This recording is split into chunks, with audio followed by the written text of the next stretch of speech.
ኦኬ ይሄን ብለን ካለን ዕብራዊ መጽሐፍ ምዕራፍ 9 ቁጥር 1 እስከ ቁጥር 5 ድረስ ቀደም ያነበብነው ላይ የዚህ ዓለም መቅደስ ነበራት ብሎ ባለው ላይ በዚህ ዓለም መቅደስ ውስጥ የነበረው እዚህ መገናኛው ድንኳን ምድሪቱ ላይ የነበረው ሙሴ የሰራውን ነው።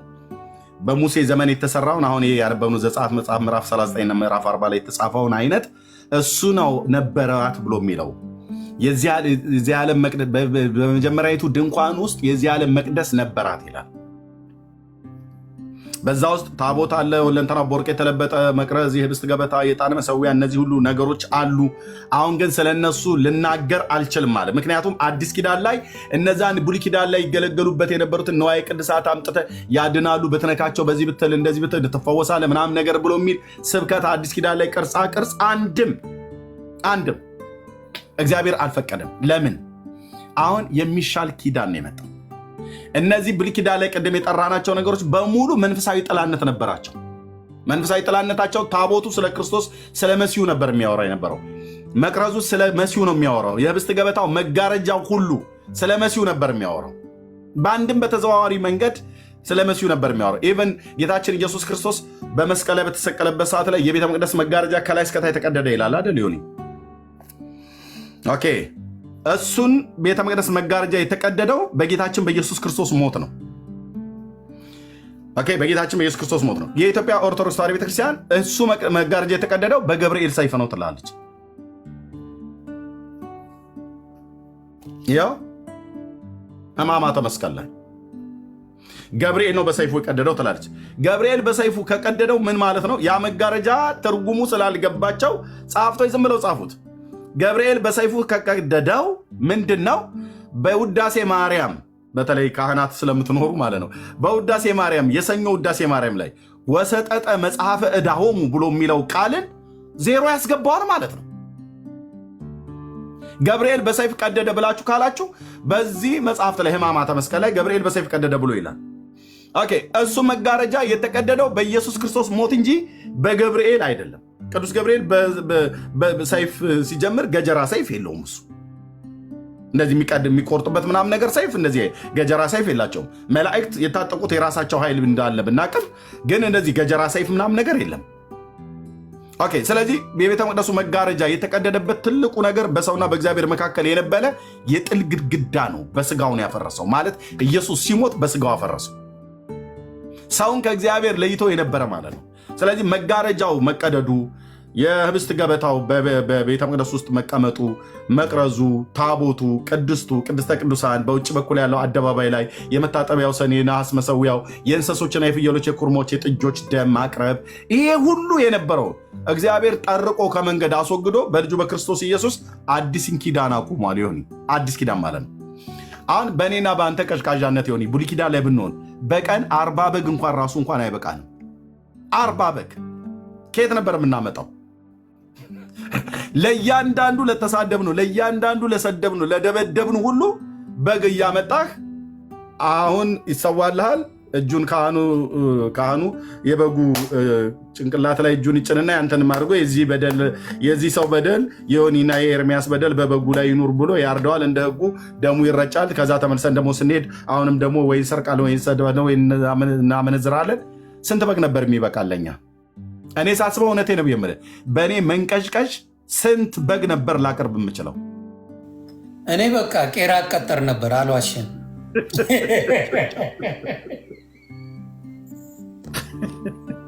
ቄራ አቀጠርና አባቴ በቃ በዛ ይታጣልኝ። ልናቀርበው የምንችለውን ነገር ሁሉ ስታስበው እንደ ሕጉ የሚቀርቡ ነገሮች በደም ካልሆነ በስተቀር መንጻት የለም። ስለዚህ እሱን ሁሉ እግዚአብሔር ልጅ ጌታችን ኢየሱስ ክርስቶስ ሙሉ በሙሉ ጠርቆ አንድን መስዋዕት በዘላለም መንፈስ አድርጎ ራሱን ለእግዚአብሔር ያቀረበ የጌታችን የኢየሱስ ክርስቶስ ደም ከሞተ ስራ ሁሉ ህሊናችንን ሊያነጻ የታመነ ነው፣ ደግሞ አንጽቷል። ስለዚህ አሁን አዲስ ኪዳን ላይ ዮኒ ለበደለው በደልና ኃጢአት ምክንያት በባለፈው ንስሐ ስትገባ በእግዚአብሔር ፊት ጌታ ኢየሱስ በፈሰሰው ደምህ በደል ኃጢአቴን ይቅር በለኝ ስትል ለዘላለም ነው ኃጢአት ከኛ ላይ የተወገደው። ለዘላለም ነው እግዚአብሔር በደልና ኃጢአትን አላስብም ብሎ ያለ ማለት ነው። ምክንያቱም የተከፈለው የኮርማ ደም አይደለም የፈሰሰልንና ለአንተ ለዓለም ሁሉ የልጁ የኢየሱስ ክርስቶስ ደም ነው። የልጁ የኢየሱስ ክርስቶስ ደም ደግሞ የማያነጻው ኃጢአት የለም። ይሄ ቀረሽ ተብሎ የሚባል ኃጢአት የለም። ስለዚህ እግዚአብሔር እንዲህ አይነትን ነገር የሰጠን ማለት ነው። ስለዚህ አዲስ ኪዳን ላይ ጳውሎስም ቅድም አሁን ስለነዚህ ልናገር አልችልም ብሎ ያለው አሁን አዲስ ኪዳን ላይ ሊሰበክ የሚችል የእግዚአብሔር ልጅ ኢየሱስ ክርስቶስ መጥቷል ማለት ነው። አሁን ቅርጻ ቅርጽ አሰብክም አዲስ ኪዳን ላይ ያድናሉ። ቅርጻ ቅርጽ ብትነካቸው ትፈወሳለህ፣ ብትዳስሳቸው እንትን ትላለህ፣ ብትሳለመው እንትን ትላለህ። በምንም አይነት መልኩ ምንም አይነት አንደኛ ሊሰበክ የሚችል ቁስ ነገር የለም አዲስ ኪዳን ላይ። አዲስ ኪዳን ላይ የሚሰበከው አማኑኤል ነው። ራሱ አምላክ ሰው ከድንግል የተወለደ የዓለም መድኃኒት ጌታችንን እንሰብካለን። ኦኬ፣ ሌላው አዲስ ኪዳን ላይ የሚያነሱት ሌላኛው ጥቅስ ዕብራውያን 13:10 ይጠቅሳሉ። ዕብራውያን 13:10 ዮኒ መሠዊያ አለን ብሎ የሚለው ማለት ነው። ኦርቶዶክሳውያን ወገኖቻችንም ወይ ታቦት በአዲስ ኪዳን አለ ብለው የሚጠቅሱት ጥቅስ ዕብራውያን 13:10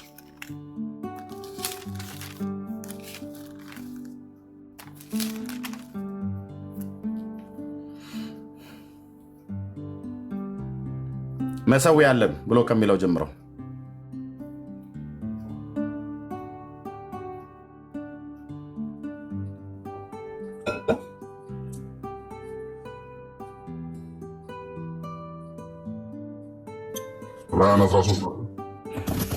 መሠዊያ አለን ከእርሱም ሊበሉ ድንኳኒቱንም የሚያገለግሉ መብት የላቸውም።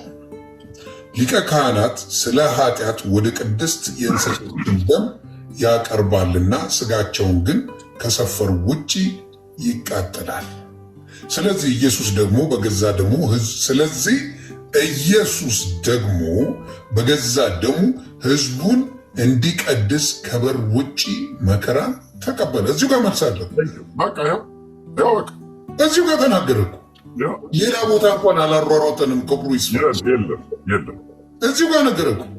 መሠዊያ አለን ከእርሱም ሊበሉ ድንኳኒቱንም የሚያገለግሉ መብት የላቸው። ሊቀ ካህናት ስለ ኃጢአት ወደ ቅድስት የእንስሶችን ደም ያቀርባልና ስጋቸውን ግን ከሰፈሩ ውጭ ይቃጠላል። ይሄ የብሉይ ኪዳን ነው። ስለዚህ አለ ቃል በቃል። ስለዚህ ኢየሱስ ደግሞ በገዛ ደግሞ የሕዝቡን እንዲቀድስ ከበር ውጭ መከራን ተቀበለ። ስለዚህ ምንድነው ያለ ያለው ጌታ በዚህ ክፍል ላይ ምንድነው የታቦት አለ ብለው ከሚጠቅሱት አንዱ የአዲስ ኪዳን ጥቅስ ነው። ይሄ ስለ ታቦት ያወራል። ክፍሉ ስለ ታቦት ነው የሚያወራው። ኤርሚያስ ተረጋጋ ብሎ የሚል ሰው ካለ አሁንም ኢንቫይት እናደርገዋለን። ይምጣና ከኔ ጋራ ያወራል። ደስ ብሎ ነው የምታወራው። በጣም በጣም ማስረጃው ጥግ ድረስ ስላለ በቃ ኑ ነው የምትለው። እባካችሁ እየለመንኩላ ኮሜንት ከተከፈተ የሚመጡ ሰዎች ካሉ እናስገባለን። በእውነት ይሄ ክፍል ስለ ታቦት ዕብራውያን መጽሐፍ ምዕራፍ 13 ቁጥር 10 በተለይ ኦርቶዶክሳውያን ቲክቶክ ላይ የምታገለግሉ አዎ ስለ ታቦት ነው የሚያወራው ብላችሁ የምትሉ ሰዎች እኔ መልስላለሁ። ምን አንተ ጋር ይመጣሉ? እኔ መለስ ይችላል። መጥተው እኛ ፊት እውነት ያደርጉት። ኦኬ፣ ይሄ ክፍል ስለ ታቦት አያወራም። የሚያወራው ስለ መሠዊያ ነው። ይሄ መሠዊያ ደግሞ ከነሐስ የተሰራው መሠዊያ ነው። ከግራር እንጨት ተሰርቶ በነሐስ የተለበጠው መሠዊያ ነው። ቅዱስ ጳውሎስ ይህንን ደርሼ ልምጣ ንገርልኝ። ችግር የለም። እሺ፣ ስለዚህ ይሄ ክፍል የሚናገረው ወገኖቼ ስለ ታቦት አይደለም። ስለ ታቦት ፈጽሞ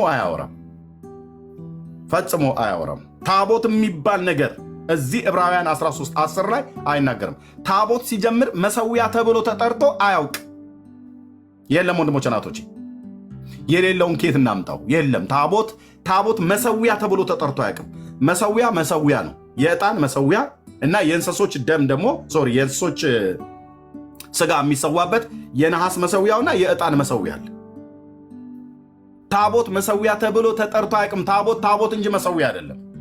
ደም ላው ላይ ይረጭበታል። አዎ፣ ግን ደሙ ሲረጭ መሠዊያ ሆኖ ስለሆነ ሳይሆን ደሙን ወስዶ ወደ ቅድስተ ቅዱሳን ሊቀ ካህኑ በአውራ ጣቱ 7 ጊዜ እንደዚህ ደም ይረጭበታል፣ ታቦቱ ላይ ማለት ነው። ባለፈው እንዳሳየሁት የኔ ሎጎ ባይዘው የተናገሩ እውነቱን ሰፋ አድርጋችሁ ብታዩት እሱ ነው የሚያሳይ ማለት ነው። ደም በስርየት መክደኛው ላይ በሁለቱ ኪሩብ መካከል ይፈሳል ማለት ነው።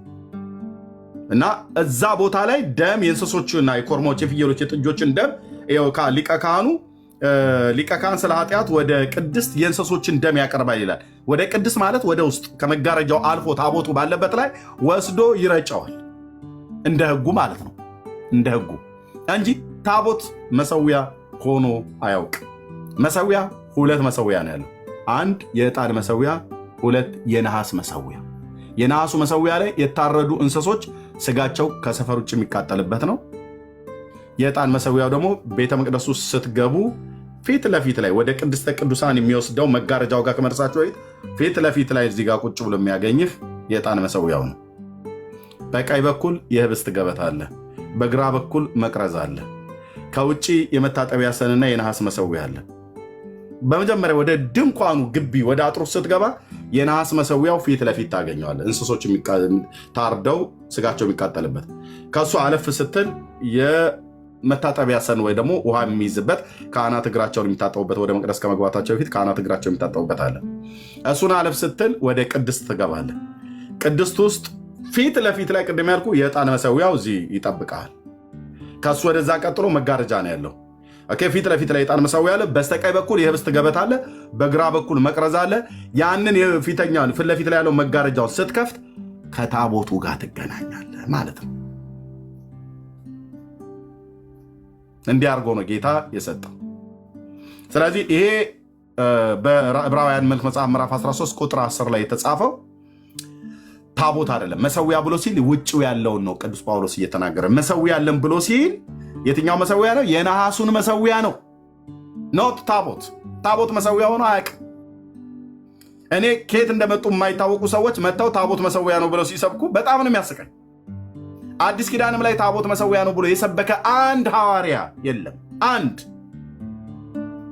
ታቦት መሰዊያ ነው ብሎ የሚል የሰበከ ሲጀምር አዲስ ኪዳን ላይ የራሱ ጌታችን ኢየሱስ ክርስቶስ ካቀረበው መስዋዕትነት ውጭ አሁን በቤተክርስቲያን የምንወስደው ህብስቱና ወይኑ አለ አይደለ? እሱ መስዋዕት ተብሎ ተጠርቶ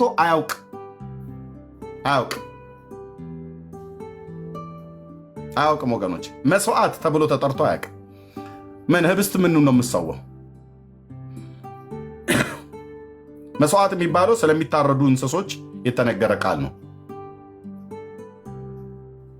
ስለዚህ የመታጠቢያ መሶሪ ምንድነው? የነሐስ መሰዊያው ላይ እንስሶች ደማቸው ስጋቸው ይቃጠላል። ሊቀ ካህኑ ግን ደሙን ወስዶ ታቦቱ ላይ ይረጫል እንጂ ታቦት መሰዊያ ተብሎ ተጠርቶ አያውቅም። ይሄ ክፍል መሰዊያ አለን ብሎ ያለው ታቦት አለን እያለ አይደለም ቅዱስ ጳውሎስ። በእውነት ነው ብዬ የምላችሁ አይደለም ወንድሞች እናቶች። ይሄ ክፍል ታቦቱን ነው ብሎ የሚናገረው። መሰዊያ አለን ብሎ ሲል ታቦት አለን ማለቱ ነው ብሎ የሚናገር ሰው ካለ በእውነት መጥቶ ከኛ ጋር ሊያወራ ይችላል። ስለዚህ አዲስ ኪዳን ላይ የሚነሱ ታቦት አለ ተብሎ ከሚነሱ የመጽሐፍ ቅዱስ ክፍሎች አንደኛው እና ዋነኛው አንዱ ይሄኛው ክፍል ነው። ሁለተኛው የራእይ መጽሐፍ ምዕራፍ 11 ቁጥር 19 ነው። ሶስተኛው ቅድም ያነበብነው በዕብራውያን መልክ መጽሐፍ ምዕራፍ 9 ላይ ያለ ነው። ሌላ ያልተነሱ ክፍሎች ካሉ ለምሳሌ የማቴዎስ ወንጌል መጽሐፍ ምዕራፍ 17 ሕግና ነቢያትን ልሽር አልመጣሁም ብሏልና ስለዚህ ሕጉ አልተሻረም ይላሉ። አዎ ሕጉ አልተሻረም። ሕጉ አልተሻረም ማለት ታዲያ ታቦት አለ ማለት ነው? የለም አይደለም። ሕጉ አልተሻረም። ለምን ነው ሕጉ ያልተሻረው? ሕጉን በድንጋይ ጽላት ላይ ነበር ጽፎ የሰጣቸው ለቀደመው ኪዳን ሕዝብ። ቅድም በኤርምያስ መጽሐፍ ምዕራፍ 31 ጀምሮ እስከ ቁጥር 34 ባነበብነው ክፍል ላይ አሁን ግን ሕጌም በልቦናችሁ አኖራለሁ በልባችሁም እጽፈዋለሁ የሚለው ቃል ትዝ ይላል ይሆን? በቃ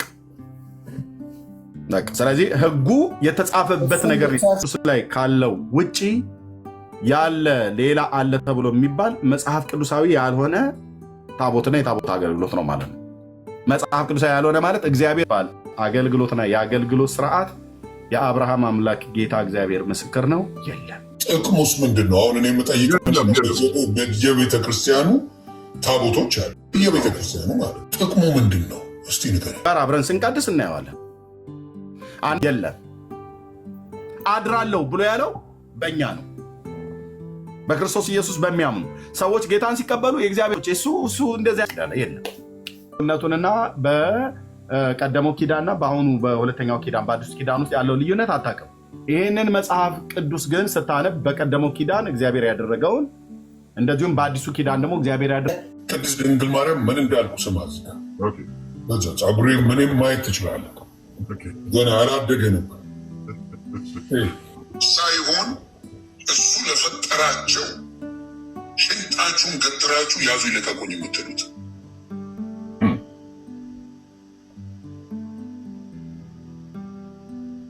ይሄ ነው የሚያሳዝነኝና አሁንም ወደፊትም የምነግራችሁ ነገር እንደ ሰው ልጅ በሕይወት ማርያም አርፋለች። ግልጽ የሆነ ነገር ነው። መጽሐፍ ቅዱስ ላይ ማድረጓን አይናገርም፣ በግድ አድርጋለች ብለህ የምትለኝ እኮ እኔም መቼ ማመን ትችላለህ። ነፍሷ ግን እንዳልኩ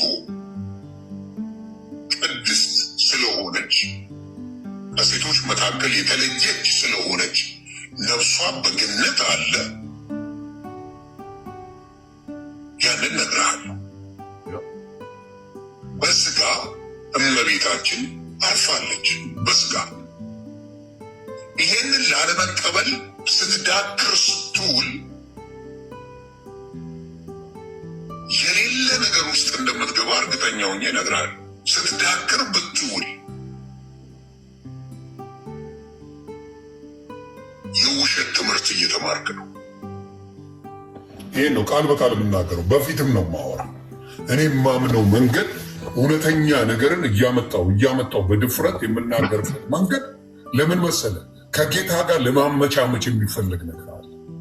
በጌታ እኩል ለማድረግ እሱ ያደረገው እሷ ማድረግ ትችላለች ብለው የሚመጡበት መንገዶች ናቸው ብዙ ነገሮችን ያበላሹ።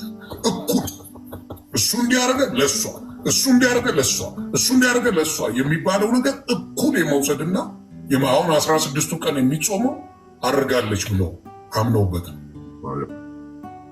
እንዴ ከስጋው እኮ ምንም ጉዳይ የለንም። እኛ ከስጋው አይደለም እኮ እኛ ቅድስት ድንግል ማርያምን ከስጋው አይደለም ጉዳይ። ሲመርጣት እሱ ነው መመረጧንም አታውቅም ነበር። ምንም ታውቀው ነገር አልነበረም። ቅድስት ድንግል ማርያም የምታውቀው አንዳችም ነገር አልነበረም። እሱ ነው መጥቶ ቅዱስ ገብርኤል እንዲያውም አሰበች ነው የሚለው እንዲህ አይነት እጅ መንሻ ይደረግልኛል ብላ ነው ያሰበችው። አሰበች። ስታስብ ነው በደንብ አድርጎ ራሱ ይነገራል። እና ምን ለማድረግ ታስቦ ነው? ከአምላክ ጋር እኩል ቦታውን ለመስጠት። ለዚህ ነው በድፍረት ተነስተው የእሷ ስጋና ደም ነው የተሰቀለው፣ ተሰቅላለች እያሉ ቃል በቃል የሚናገሩት በድፍረት ይሄን ስለሚናገሩ ነው። በቤተ ክርስቲያን ላይ ይሳለቃሉ። ቅድስናዋን ማን ይወስዳል? እግዚአብሔር የሰጣትን ጸጋ ማን ነው የሚወስደው? ጴንጤ መውሰድ ይችላል፣ ሙስሊም መውሰድ ይችላል፣ ካቶሊክ መውሰድ ይችላል። ማን ይችላል? መጽሐፍ ቅዱሳዊ ነው። ጸጋ እንደተሞላች መጽሐፍ ቅዱስ ነው የነገረን። ማንም ከኪሱ አምጥቶ የሚናገር ነገር የለም። እና ይሄ ነገር ነው ትንሽ የሚያመው፣ ወደ አምላክነት የመውሰድ ወደ አምላክነት እየተወሰደ ነገሮችን ታቦቶችን እንደዚሁ ለምን እንደምልህ ለንግድ ያመቻል። ከ1 እስከ 30 ያደረጉበት በየዓመቱ አለ። ገባ? ዛሬ ዓመቱ ነው። ኤኒክ በ30 ቀን ውስጥ የዓመቱ አንድ አለ። እያንዳንዱ የዓመቱ የሆነ ንግስ አለ። ያው የሚያደርጉትን መቼም እናውቃለን። እና መጽሐፍ ቅዱስ ይነበብ ነው እንዳልከው፣ እያነቃኝ እያሳወቀኝ ምን እያለኝ የሄደው መጽሐፍ ቅዱስ ነው። ሌላ ነገር አለ። ስለዚህ አንተም ብርክበልልኝ ሌላ የምትለው ነገር ካለ ምታስተምረን ካለ በታቦቱ ላይ ምናልባት የሚጠይቁ ሰዎች ጥያቄ የሚጠይቁ ሰዎች ካሉ የ2 ሰዎች እና የ3 ሰዎች ጥያቄ መቀበል እችላለሁ። የትኛውንም ጥያቄ ደስ ይለኛል። ጥያቄ ጻፉ። ከስር ከታች ጥያቄ ካላችሁ ጻፉ። ለወንድማችን ጥያቄውን ጻፉና ወንድማችን ይመልሳል። ጥያቄውን ጻፉ። ቆይ ዜዶዬ የእሱ ጉዳይ ነው። አንድ ዛሬ ከኤርሚሻ ጋር ጥያቄውን ጻፉና ጥያቄውን ይመልስላቸው። መጽሐፍ ቅዱሳዊ አድርጎ እናንተም በመጽሐፍ ቅዱስ ነው የምትጠይቁት፣ እሱም በመጽሐፍ ቅዱስ ይመልሳል። ጻፉልን። ስለዚህ አሁን የሚታየው ታቦት እግዚአብሔር የሚያውቀው ታቦት አይደለም። የሚያውቀው ታቦት አይደለም ነው ብሎ የሚል ሰው ካለ ይምጣና ከፍረጁ አስቀምጧል። ኤርሚሻ እያዘዘው እንዲያደርግ እያለ እያዘዘው ቃል በቃል እያንዳንዱ ተጠንቀቅ እያለው አንዲት ዝንፍ ማድረግ እንዳይችል ለሙሴ የተሰጠ ትእዛዝ ነው። ለማንም ለሌላ አልተሰጠም። ሌላ ከሰራ የታዘዝከውን አይደለም። የታዘዘው ሙሴ ነው ታቦቱን የሰራው። ሙሴን ምሳሌ አድርገን ነው የሚል መጽሐፍ ቅዱስ ላይ የለም። ሙሴን ምሳሌ አድርጋችሁ ስሩ ይል ነበር መጽሐፍ ቅዱስ። ሙሴን ምሳሌ አድርጋችሁ ስሩ ብሎ በስነ ስርዓት ያዘን ነበር አላለም መጽሐፍ ቅዱስ። በጉልበት ነው፣ በጉልበት። ይሄ ደግሞ በጉልበት የሚሆን ነገር የለም። ያው ስለዚህ ይህን ነገር ጠይቁ። ይኸው ከስር ያላችሁ ጠይቁ። ጥያቄ ያለው ሰው ካለ ወይ ይጻፍልን። ግን እስካሁን ምንም አላየሁም ኮሜንት ላይ። አይ የለማ ሲያውቁታል እኮ ስለተፈራ ነው። ለምን መሰለ? የተፈራ ነገር አለ። እንዲህ ካልክ ይነሱብሃል፣ ኃይለኞች ናቸው፣ ይሰድበዋል ተብሎ የተፈራ ትውልድ ተፈጥሯል። ገብቷል? ይማራል ሳይሆን ይሰድብሃል የሚል ተፈጥሯል። አሳዳጅ ነበር። አወዝ ዋን ገብቷል? አሳድ ነበር። እኔን የመሰሉ ብዙ አሉ።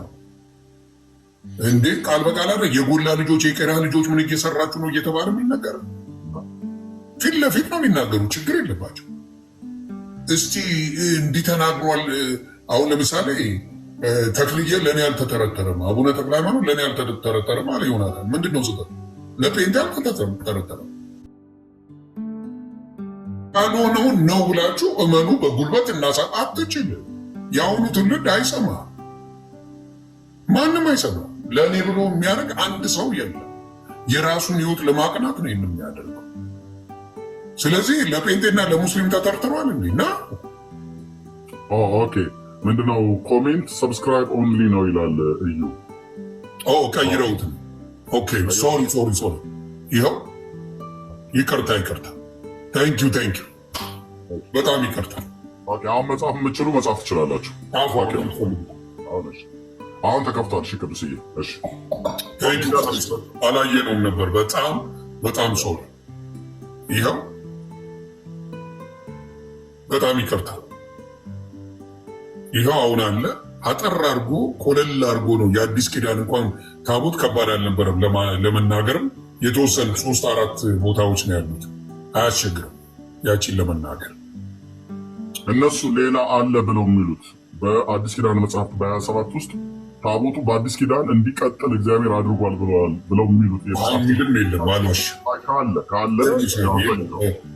አለ የሚል ካለ ኑ ጻፉልን። እራሳችሁንም አታታሉ። ጻፉ። ቆሮንቶስን አሳየው። እሺ ቆሮንቶስን ንገረኛ። ቆሮንቶስ ላይ ምን ይላል? ጥቅሱን ጻፈው ማብራታ።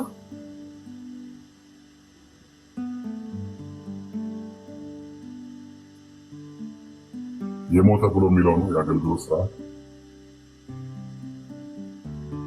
አይ ስድቡ ይቆይላቸው። አሁን የጥያቄ ሰዓት ነው። ከዛ መብታችሁ እኮ ማን ይከለክላችሁ?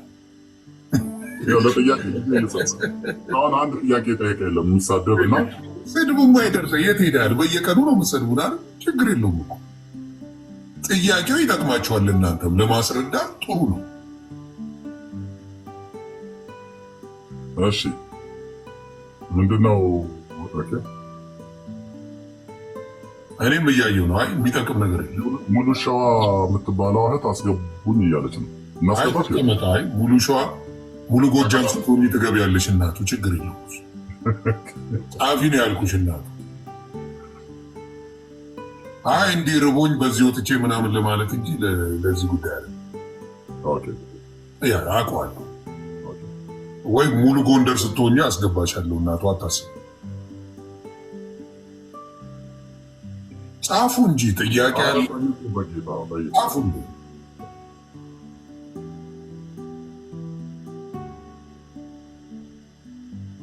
አሁን አንድ ጽሑፍ አይቻለሁ። ስናወራ ነበር የዮሐንስ ራእይ የቃል ኪዳን ታቦት ታየ የሚለው ምንድን ነው? እሱም ሰማይ ቤት ሲከፈት ታየ ነው። የሰማይ ታቦት ነው ታየ። ራእዩን ያሳየ ያ ስንነጋገርበት ነበር።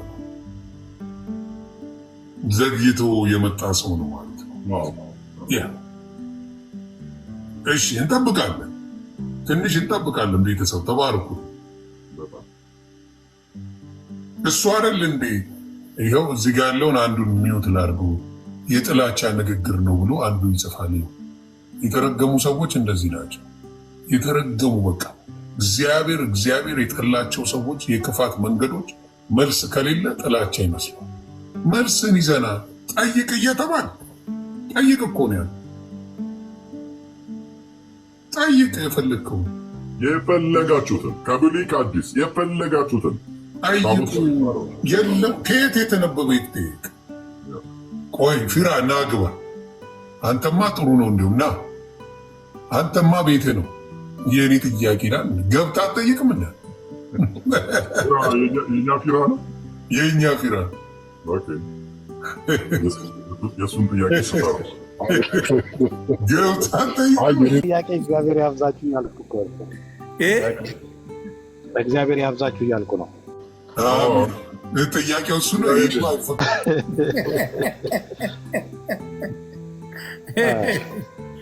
እንዴ በእውነት በጣም ደስ የሚል ነው እያደረጋችሁ ያላችሁ። እግዚአብሔር ያብዛችሁ። አሜን።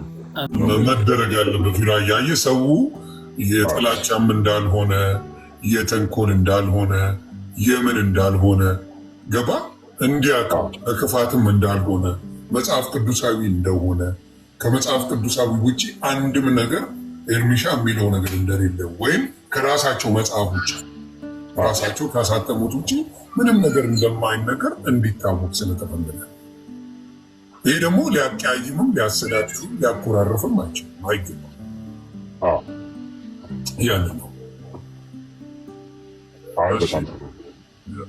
እንዴት ነህ? ሱረት ጨረስኩ ወይስ እየዞርክ? እየዞርኩ ነው። ማቱሳላ ሆኗል ሰው። ከሀገር ውጭ ነው እንዲ ያለው ብዙ ሀገር ነው ዞራለሁ። ለዚህ ነው ስደውል አታገኘው። ፕሌን ላይ ነው ስደውልልኝ፣ ፍላይት ላይ ሆኜ እንትን አይልም። ግን አሁን ስትወጣ ከደወልክልኝ ታገኘኛል። እንደዛ ነው። ይዞራል ሰውዬው። ፊራይ አልቀነስኩብህም ራሱ ይሆን? አይ ነው ምንድን ነው ዘግበኝ። አይ ቆይ ነው ደውልኝ፣ እናወራለን። ሳይዝ በጣም ቀንሻለሁ። በጣም ፊት ራሱ ቀጠን ብላለች። የሆነች ነገርም አለ። ምንድን ነው የሚወጋ ነገር መጠቃቀም ጀምር። ኧረ ምን የሚወጋ ነገር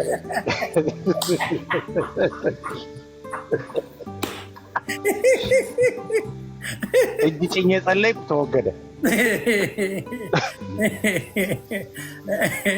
እና በጣም ማዘር የመረቁ ነገር ደስ ይላል። ለበርዝዴይ ብለው ማዘር ያስተላለፉን መሴጅ። እናት ጥበበኛ ናት። እኔ የእናት ስህተተኛ አላውቅም።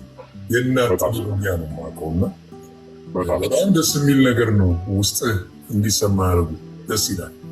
በጣም ማዘር፣ የእኔ ማዘር በጣም ምን እላታለሁ መሰለ፣ እስቲ ወደዛ ስትሄጂ ቤተመንግስት ስትሄጂ የእኔን ጉዳይ አስተላልፊልኝ እላታለሁ። 24/7 እሷ ጸሎት ላይ ነው፣ ሌላ ነገር አታውቅም። የእኛ እናቶች እኮ እግዚአብሔር የተወደዱ ናቸው። ደግሞ የአንተን አይታ በጣም ነው ደስ ያላት። እንዴት ነው ደስ የማይላቸው?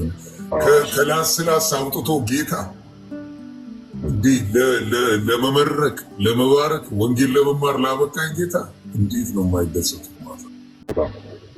በጣም ነው ደስ ያለ። እና ጥያቄ ካላችሁ ፕሊስ ግቡ። አንዳንድ ሰዎች አስገቡን እያሉ ነው። የማውቃቸው ካሉ እነግርሃለሁ። መጽሐፍ ቅዱስ የሚያውቁ ሰዎች ከሆኑ በደስታ ፈርታችሁ ነው ለምን አታስገቡን እያሉ ያሉ አሉ። የት አለ የት ቦታ መጡ? ማን ነበረች? ሀና ነች? ማነች? አይ በግልጽ የሚታወቁ እኮ አሉ። አባቴ ሀና የሚባል እስቲ ያምጣልኝ እዚህ ጋር። ቅድም ለምን ፈራችሁ አስገቡን ያልሽዋት? አይ እሷ ማዳምዬን እንጂ ደግሞ ባይብል ታውቃለች። አባቴ ነይ ከፈለግሽ ለምን እንወሻቸው? ይህ እያየው ነው። ኖ እኔ የሚታወቁ ኦርቶዶክስ እንዲያሰድቡ አልፈልግም። ለምን የማያውቁ ደግሞ ኦርቶዶክስ እንዲሰደብ አልፈልግም። የሚያውቅ ሰው መጽሐፍ ቅዱስን የሚያውቅ በዚህ ጠቅሶ የሚል እንጂ በጭራሽ ሌላውን እንትን የሚል አላስቀ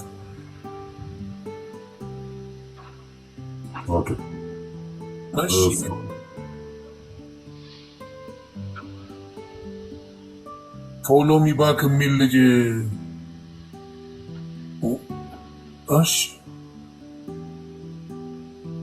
እስቲ ላስገባ። የተባልከው ሄኖክ ታውቁታላችሁ? አላውቅም። ጊታር የያዘ ሰው ነው። ከመቅስፈት ነው እንትን የምለው። ሰላም ይሁን። እየወዳችኋለሁ። እንኳንም ገባ አፈመስከኝ። ይመች። ኮንግራ ኤርሚ እየወድሃለሁ። ሶስታችሁ ነው ወይ ፈጣሪ። ለዚህ ነው ገባ ስለማውቀው ነው ብዙዎቹ አትፉ ገለመል የሚሉት ማክስ ነው። የሚታወቁ አሉ ገባ መጽሐፍ ቅዱስ የሚያውቁ ሰዎች አውቃለሁ። እነሱ የሉም የሉ አትፉ ነው ራሱ የሚሉት እነሱ እያየው ስለሆነ የእነሱ ቪዲዮ አየለ እንዳትገቡ ድርሽ እንዳትሉ ወደዛ ቤት እንዳትሄዱ ብችሉ ፎሎ አንሱ እየተባሉ እየተመከሩ ነው ያሉት። አይ ነው። ስለዚህ እኔ ደስ ያለኝ ምንድን ነው በስነ ስርዓት በመጽሐፍ ቅዱሳዊ ጥቅስ ይሄ ነገር እየተደረገ ነው እና መጥተው መነጋገር ይችላል። ያ ሰላም ብለናል። ሞዴሬተሮች እባካችሁ ተው እንዳታስገቡ። እኔ ነኝ የማስገባው። ሞዴሬተር አቁሙ። የማታውቁ ሰዎች ያላችሁ እኔ ነኝ የማስገባው። አውቃችኋለሁ። ማን በኦርቶዶክስ ጉዳይ መጽሐፍ ቅዱስ ያውቃል አያውቅም አውቃለሁ። እንዳታስገቡ ሞዴሬተሮች ፕሊዝ። ያ አውቃችኋለሁ። ሌላ የወንጌል አማኞች የሆናችሁ አስክብር። አፖስትል፣ ፕሮፌት የወንጌል አማኞች አያስፈልጉም። እናንተ ምንም የታቦት አገልግሎትና የአገልግሎቱ ስርዓት እንዳበቃ በቤተክርስቲያናችን ስለሚታመን ከእናንተ ጥያቄ አንቀበልም። ኦርቶዶክሳውያን እነሱ ይምጡ። ኦርቶዶክሳውያን ኦርቶዶክስ ወንድምና እህቶቻችን ናቸው። መነጋገር የሚፈለገው በጨዋ መነጋገር ይቻላል። ያ ኖ ምን ይላል ገሊላ ታቦት የጽላት ማደሪያ ነው። እሱ እኮ በምን ዘመን ነው ገሊላዬ? ምንን እየጠቀሽ እንደሆነ ታውቂያለሽ? የብሉይ ኪዳንን ነው እናት። መቼ አይደለም ማለት ነው አልተባለም እኮ። በአዲስ ኪዳን ላይ ታቦቱ ማለት ነው። ገባሽ? የአዲስ ኪዳን ታቦት ክርስቶስ ነው። መሰዊያው ክርስቶስ ነው። የተሰዋው ክርስቶስ ነው። ለዚህም ነው ጳውሎስ ምን ያለ ስለዚህ መናገር አልፈልግም ብሎ ደፍኖታል። ጨርሷል። አትናደጂ እናት። ኢትስ ኦኬ። አዲስ ኪዳን ላይ ለበደል ኃጢአታችን ከሞተልን ከእግዚአብሔር ልጅ ከኢየሱስ ክርስቶስ በስተቀር የትኞቹም ሐዋርያት አንድም ቦታ ላይ ስለ ታቦት፣ ስለ ጽላት፣ ስለ ህብስት ገበታ፣ የዕጣን መሰዊያ ምናምን ነገር ብለው የቀደመውን ስርዓት የአገልግሎት ስርዓት አንድም ቦታ ላይ አዲስ ኪዳን ላይ ቀጥሏል፣ ያው ነው፣ አገልግሉበት፣ ተገልገሉበት፣ እኛም ተጠቅመንበታል ምናምን ነገር ብሎ አንድም ቦታ ላይ አላሉም። አንድም ቦታ ላይ ይህን ትምህርት ያስተማረ ሐዋርያ አንድም ነው። ሁላቸውም የተሰቀለውን የአብን ልጅ የዳዊት ልጅ ኢየሱስ ክርስቶስን ነው ሰብከው ያለፉት። ስለዚህ አዲስ ኪዳን ላይ ሊሰበክ ልንማረው ልናውቀው የሚገባ ክርስቶስ ነው። ታቦቱ የተሰጠው ብሉይ ኪዳን ላይ እግዚአብሔር ከህዝቡ ጋር እንዳለ እንዲያውቁ ነው። አዲስ ኪዳን ላይ ጌታ ከኛ ጋር እንዳለ እንድናውቅ አማኑኤል ነው የሆነልን። እግዚአብሔር ከኛ ጋር ነው የተባለ። እግዚአብሔር ልጁን የሰጠን አዲስ ኪዳን ላይ ታቦት አልሰጠንም። ታቦት እግዚአብሔር ለማንም አልሰጠም። አዲስ ኪዳን ላይ ወንድሞች ናቸው፣ ለማንም እውነቱ ይሄ ነው። ለማንም አልሰጠም። እግዚአብሔር ልጁን ለዓለም ሰጠ። በእርሱ የሚያምን ሁሉ የዘላለም ህይወት እንዲኖረው እንጂ እንዳይጠፋ እግዚአብሔር አንድያ ልጁን እስኪሰጥ ድረስ ዓለሙን እንዲወዷል ነው ያለው። ዓለም በልጁ አምኖ እንዲድን እንጂ በዓለም እንዲፈርድ እግዚአብሔር ወደ ዓለም አላከውም። ትክክል። አለቅ። እግዚአብሔር ልጁን የሰጠን አዲስ ኪዳን ላይ አምላክ ራሱን የሰጠን እንጂ ከእሱ ጋር ሌላ ቅርጻ ቅርጾችን ሌላ ቁሳቁሶችን አልሰጠንም። ለዚህ ነው አዲስ ኪዳን ላይ ይህንን ጌታ ብቻ ነው ሰብከውት አባቶቻችን ሐዋርያት ያለፉት። ይህ ነው ብለን እንደው የረባ ጥያቄ እንኳን ራሱ አንድም ማለት ወፍ የለም። ያውቃል እኮ ሰው። እውነቴን ነው የምልህ፣ ስለፈራ ሰው ፈርቷል። ለምን ይፈራል? ለምን መሰለህ እንዴ? ለምን ጥሩ ጥያቄ ነው። አታይም እንደ አባታችን አቡነ ገብርኤል ምን እንደተደረጉ አላየም? በአደባባይ ምን አይነት ስድብ እንደሳቸው የተሰደበ ሰምተህ አይተህ ታውቃለህ? የለም። ዳስ ዋይ ሰው የሚፈራው ገባ። ሰው የቁም እስረኛ እኮ ናቸው። አሁን ከሁለት ቀን በኋላ እንትን አላቸው፣ ለፍርድ ይቀርባሉ፣ ውሳኔ ይሰጥባቸዋል። ገባ። ሰው ለዛ ነው አሁን የቤተ ክርስቲያን ትልቅ ሰው የምትለው በዚህ ጉዳይ ላይ አውራም ታራራው ነው ነው ምክንያቱም ስራውን ገበታውን ያጣል። መንፈቅና ነው ይባላል፣ ያባሩታል። ያስዋ የሚፈሩት እንጂ በሌላማ ቢሆን መጥቶ በስነ ስርዓት ይህንን ነገር ያስረዱ ነበር ነው አይደለም። ያ ቃሉ ግን በፍራቻ ያሉ እኔ በውስጥ የማወራቸው ትልልቅ አባቶች አሉ፣ ነግሬያለሁ። የሚደንቁ አባቶች እግዚአብሔር ይባርክ። ብዙ ነገር እንደሚቀየር እናውቃለን። እኛም እንጀራችን ስለሆነ ነው መሄጃ ስላጣ ያሉ አባቶች ነው። እውነት እያወቁ የሚጸልዩ ሁሉ ነገር የእሱ እንደሆነ እያሉ አንድ አባት የማይነገሩኝ ያስለቅሳል። ምን እንዳሉ ታውቃለህ? እየደገስንበት ክርስቶስን እየበላንበት ፋሲካ ብለን ልደት ብለን እየበላንበት የክርስቶስ ልደት ብለን ምን እያለን እንዴት ነው እሱን መስበክ የምንከለከለው? እንዴት ነው የምንከለከለው እሱን መስበክ? ስለ እሱ ለብቻው አዳይ ነው ማለት እንዴት ነው የምንከለከለው? እያሉ በውስጥ የሚያውሩ ትልልቅ የማይጠበቁ አባቶች አሉ። እግዚአብሔር ምስክሬ ነው። በቃ እንከለከላለን። በቃ ሰውን ያስለመዱት ሌላ ነገር ስለሆነ አዲስ ትምህርት ይሆንበታል፣ ትንግርት ይሆንበታል። ለዚህ ነው አባታችን ቃል በቃል የተናገሩት ይገፋሉ፣ የዝሆንን የሚያክል የሚገፋ ጉልበት አለ፣ ስለ ኢየሱስ ሲባል ይገፋል ብለው ቃል በቃል ተናገሩ። ያሉት ደረሰ። ስለዚህ እኔ በጣም ነው ደስ ያለኝ። ለእኔ ነው የመጡት አቡነ ገብርኤል፣ ለእኔና ለእኔ መሰሎች ኮንፊውዝ ለሆንን ግራ ለገባን አዳኙ ማን እንደሆነ ግራ ለገባን ምን ሆነ እኚህ አባት መጥተው ብዙዎች ተቀብለዋል ጌታ። ከኔ በኋላ እንደምታየው ስንት ሰው እናንተ ጋርም እንደሚመጣ ማየት ነው። ስንት ሰው መጥቶ እናንተን የድህነት ትምህርት እየተማረ እንደሆነ የምታውቁ ነው። ስለዚህ እኔ ሰላሜን ሁላ አገኘሁ። እግዚአብሔር እንደሚቀይር በእኔም ታየዋል። አንድ ክፉ ነገር እኔ ራሱ የማላውቀው ሰውን የመሰለኝ የድሮ ቪዲዮዎቼን ሳይ እንደዛ እልስ ነበር እንዴ ብዬ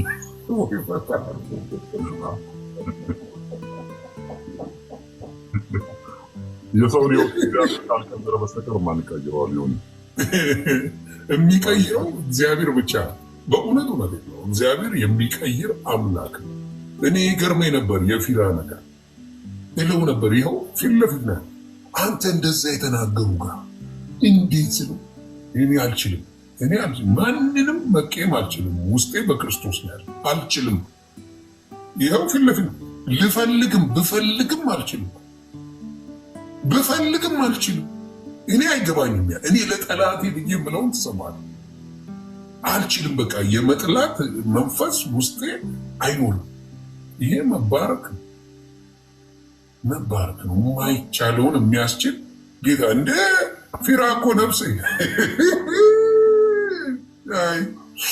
አለመታወቅ ቀበሌ ጠይቁ ስለ ፊራ ማንነት ለማወቅ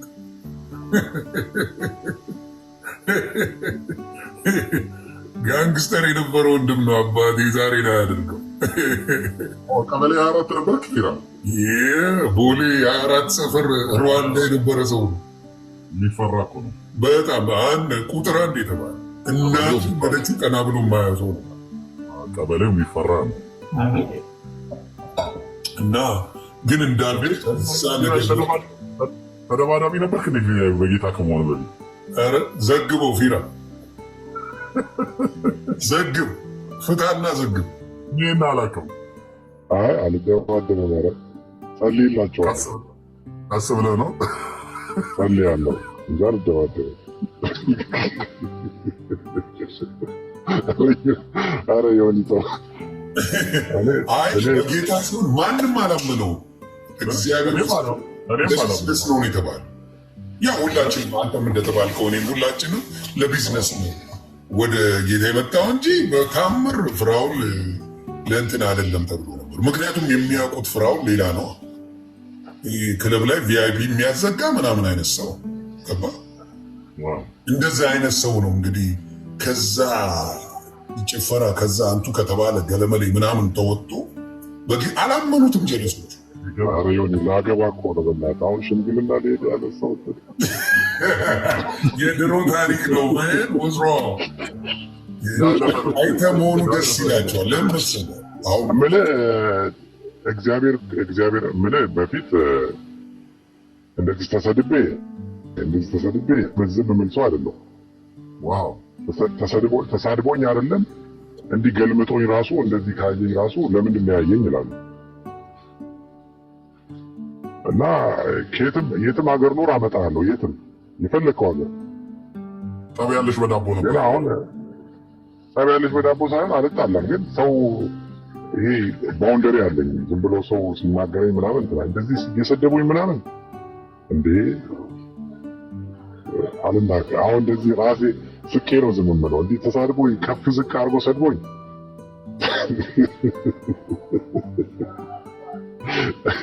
አሁን ምንም ነገር አይመስለኝም። አልናደድም አልበሳጭም እንጂ ከፍ ዝቅ አድርጎ እንዴ ከኔ ጋር ሆኖ እኮ ከኔ ጋር ብቻ ቆሞ ሌላ ሰው በፊት ያስቀየመውን ሰው ይመተዋል ከኔ ጋር ቁጭ ብሎ እና ያ ሰው ተመቶ ነው የሚሄደው። በቃ ምንም ከኔ ጋር ቁጭ ብሎ ግን እግዚአብሔር ብዙ ነገር ያስተውሃል። ገባ እና እግዚአብሔር ስልህ እኔ መጥፎ ባህሪ ኖሮኝ ሳይሆን መጥፎ ባህሪ የለኝም። በጣም የዋህ ነኝ።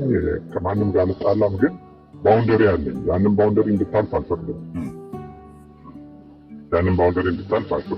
ግን በድሮም በጌታ ነኝ ያደግኩትም በጌታ ነው። ግን እድሜና ፓወር ከእድሜ ጋር ሲመጣብህ ገንዘብ እድሜ አለ፣ ገንዘብ አለ፣ ብዙ ነገር አለ። የሆነ ኤጅ ላይ ሁሉ ነገር በአንድ ላይ ሲመጣብህ ኮንትሮል ታደርገዋለህ። ሁሉ ነገር ኮንትሮል ማድረግ ትፈልጋለህ እንጂ እንደዚህ ተሰድቤ ሶሻል ሚዲያ ላይ እንደዚህ ከፍ ዝቅ አድርጎ እንደሚሰድቡኝ ምናምን አለ በታሪክ ታሪክ እንጂ ዛኔ አለ ታውቃለህ። የፍራኦል ስም አሁን አዝምላቸውላ ጀማል እንደዛ ቀውጤ የነበርኩ ሰው ወይ ፈጣሪ አልኩ። ምን አይነት ነገር ነክቶኝ ነው ያልኩት። እግዚአብሔር ምስክር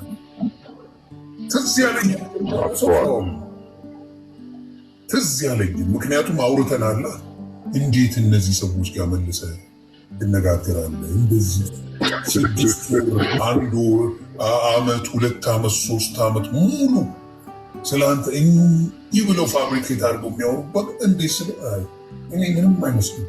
ራይት አይገባኝም። በፍጹም አይገባኝ ነገር ነው። ሳትኖርበት ገባ ያንን ህይወት ስትኖረው ነው እና ለሱ ክብሩን እግዚአብሔር ይውሰድ።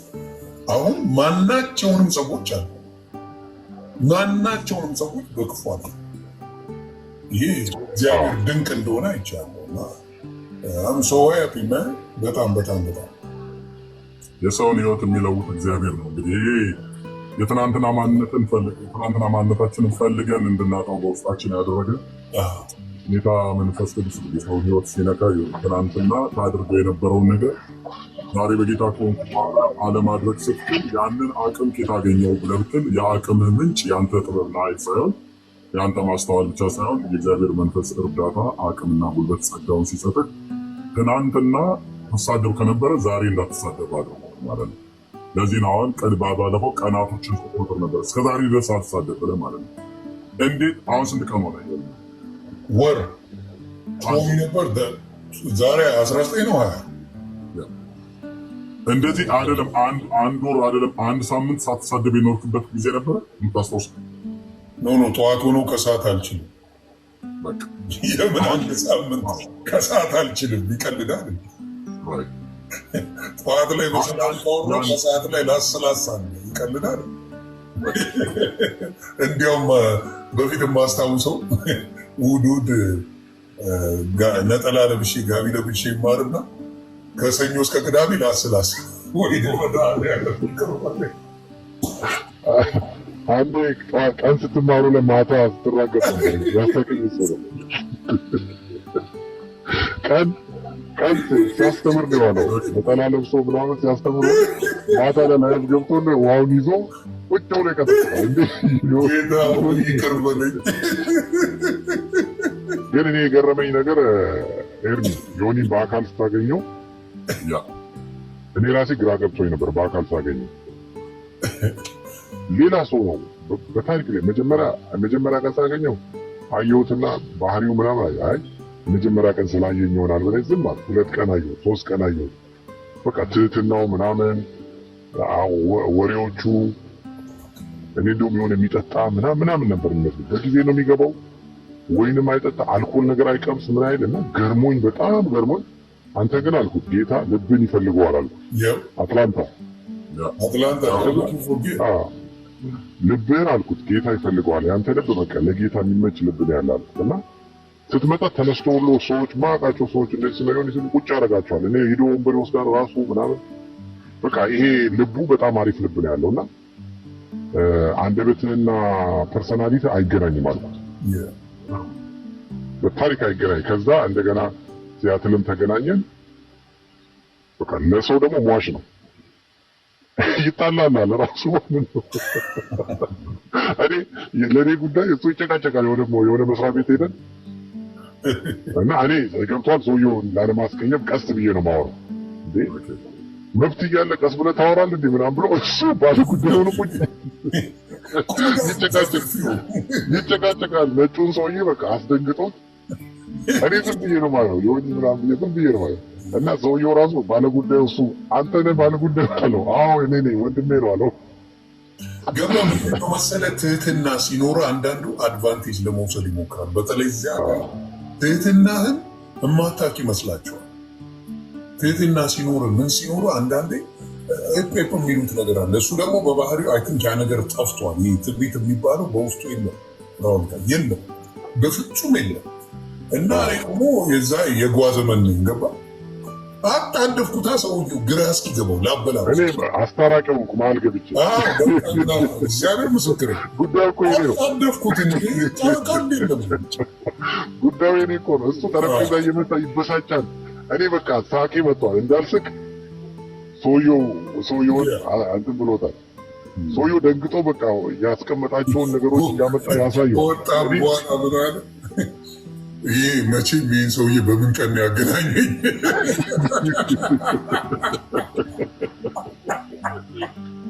ነው የሚለኝ አለ።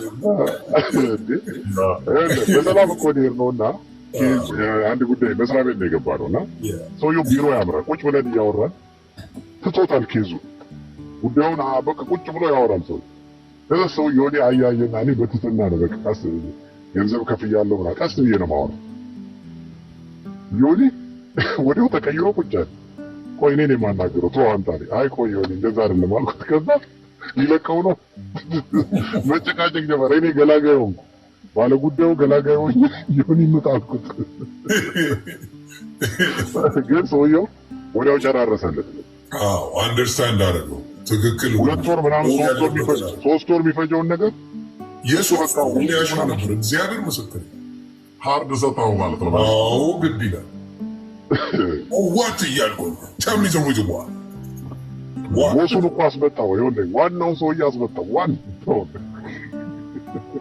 ምድር የተፈጠረው ይላል እና ግን ትህትና እግዚአብሔር አድሎሃል። እኔ አሁን የምመኘው ትህትና እግዚአብሔር ምስክር የፍራውልን አምላኬ የፍራውልን ትህትና ይስጠኝ። አስባ የሌለ በጣም ትሁት ነው። ሰዎች ብዙ ጊዜ እሺ ነው የሚሉት። ብዙ ቦታ ሄዶ ነገሮች የሚሳካለት አንደርስታንድ ዋ በጣም ትህትና እንደዚህ ምናምን ብለህ ስትል ቅድም ቀበሌ 24 ምናምን ብለህ ስትለኝ እንደዚህ ሳይሆን እንግዲህ በኢራን ፌስቡክ ላይ የሆነ ነው የምንተዋወቀው። ድሮ ነው እንዲህ በጣም ከባድ 24 ቀበሌ ልጆች የታወቁ ሳየው በቃ በርቀት ስለሆነ የማየው በውስጥ በስልክ ደጋግመን እናወራለን። በቃ ሀምብል ሰው መሆኑ ያስታውቃልና እንዴት የቀድሞ ታሪክ ላይ እንዴት መሰለህ እንትን የሆኜ ሳይሆን 24 ልጆች መኪና ምናምን የገዛዘውላቸው እኔ ነው ወደ ስራ ያመጣኋቸው እና እኔ ጋር ተሰብስበው እኔ ጋር መጣኋቸውና ወደ ስራ ዓለም እንዲገቡ እና በጣም ነው የሚወዱኝ። ወደ ስራ ዓለም እንዲገቡ መኪና ገዝቼላቸው እያከራዩ እንዲኖሩ ማለት ነው። በዛ በጣም ይወዱኛል። ግን ሰው እንደዚህ እንዲዳፈረኝ ምናምን አልፈቅድም። ያ ነው የኔ ፐርሰናሊቲ። ስለ ዝም ብለህ መተህ ውሃ ልድፋብህና ልሂድ ምናምን ሰድቤ ልሂድ ሳይሆን መደባደብ ሳይሆን በቃ አይመቸኝም። እንደዚህ ሰው ሲሰድበኝ ምናምን አይመቸኝም። እመልሳለሁ። ግን መሰዳደብ ሳይሆን እመልሳለሁ በምመልሰው። ግን አሁን ምንም ነገር የፈለግከውን ብታደርግ መተህ ብትመታኝ ራሱ ምንም ነገር አይመስለኝም። አንተ ጋር በተግባር ነው ትመልሰው ማለት በንግግር ኳከሽ ነው እንጂ አባቴ ኮባው ታገኙ ግን ማይቀይረው የለም። እኔ አልፈራም። ፈሪ አይደለም። በጣም ደፋር በየትኛውም ነገር በጣም በስራ ማለም ለዛ ነው የሚሳካልኝ እግዚአብሔር የሚረዳኝ። ሰው የማይደፍረውን ነገር እደፍራለሁ። በጣም ደፋር ነኝ። ደፋር ነኝ። በስራ በጣም ደፋር ነኝ እና ይህ መፈራ አይነት ሰው ምናምን አለው። አንዳንድ ጊዜ ንብና ዝንብ አንድ ላይ ራሱ ቦክሰኛ ነው እኮ። በጣም እኮ አብነት አስቸጋሪ ነበር ሳሚ ማለት ፍንዳታ የነበረ በቃ ፍንዳታ። አሁን በጌታ ሆኖ በቃ ሳቂታ ነው፣ ደስተኛ ነው፣ የተረጋጋ ነው። በቃ ብዙ ብቻ አሉ ምን አይነት ላይፍ እንደነበራቸው ጌታ ለዋጭ። እኔ አሁን የተማርኩት ምንድን ነው በእኔ ሳየው ነው የገባኝ። የሚያስመስሉ ነበር የሚመስለኝ እግዚአብሔር በሚያውቀው እንዲህ ሲለሳለሱ ሲረጋጉ ምናምን ማስመሰል ይመስለኝ በሪዘች እና እኔ እግዚአብሔርን እኔን የቀየረ ሌሎች ወንድምና እህቶቼ እግዚአብሔር ይቀይር። የሚችለው እሱ ብቻ ነው። ዮኒ እኮ ግን እዚህ ሶሻል ሚዲያ ላይ ነው እንጂ እኮ እንደዚህ ቀርቦ ለሚያውቅ ሰው አሮ ነው። እኔ ሰው ቀርቦ ቢያይ እንደምታውቀው ነው ፋሚሊ ሰው ሁሉ ቀርቦ ቢያይ በጣም ደስ ይለኛል። ወደፊት አይቀርም። ዋናው ባህሪን ጌታ ያወጣዋል። እሱ ማስታወቅ ባለበት ሰዓት ነው የሚያስታውቀው። ሳውል እኮ ከባድ ነበር አይደል? በጌታ ሲሆን ነው ነገሮች ሁሉ የተቀየረ እና እግዚአብሔርን አመሰግነዋል። ሄሎ 24 መኪና የገዛለት ሰው አንዱን ጥራ ትለኛለች። ታወራርጅ ነው ሄደሽ ሄሎ ይኛላት አይ ሌላ ነች። ኦኬ አሉ እንዴ በጣም እንዴ የአራት ልጆች በጣም ፊራን ካልክ በሙሉ ያሉት 24 ማቀኝ ነው እና ደግሞ ደስ የሚል የአራት ልጅ በልቶ ያበላል። ፊራውን ሳንቲ ምናምን በዛ ጊዜም ራሱ ጓደኞቹን አብሮ የሚቀይር አይነት ቡድን ያለው አሁንም ጭምር አሁን ራሱ ሶሻል ሚዲያ ላይ ጓደኞቹ ብጠይቅ ብዙዎቹን በላይፍ ቀይረዋል። ብዙዎቹን አግዟል። የማያውቀውንም የሚያግዝ ወንድም ነው። ሶሻል ሚዲያ ላይ ከምናውቀው ገንዘቡን የሚያፈስሰው ፊራ ማንንም አላየንም።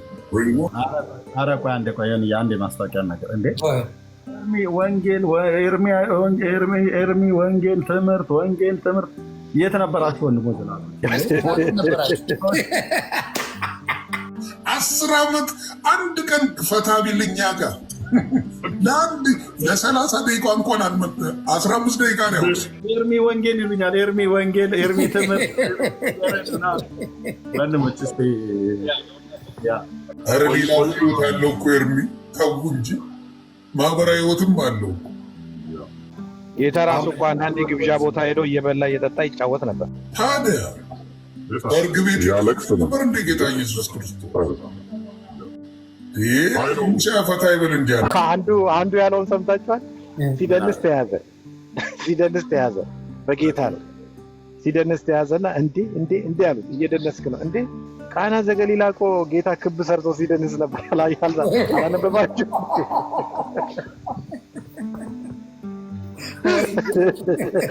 አላነበባችሁም እንዴ ብሎ ቁጭ ቃና ዘገሊላ ላይ እኮ መቼም ቁጭ ብሎ አልነበረም። ክብ ሰርቶ እኮ ሲደንሱ ነበር እኮ ይናገራል። ዜዶን ላስገባው ነው።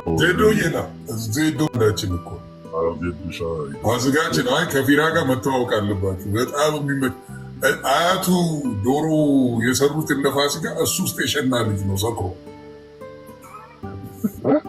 አያቱ ለፋሲካ ዶሮ ቤተክርስቲያን አድረው መጥተው የሰሩትን ድስት ውስጥ ሰክሮ ክፍት ነበር ዶሮ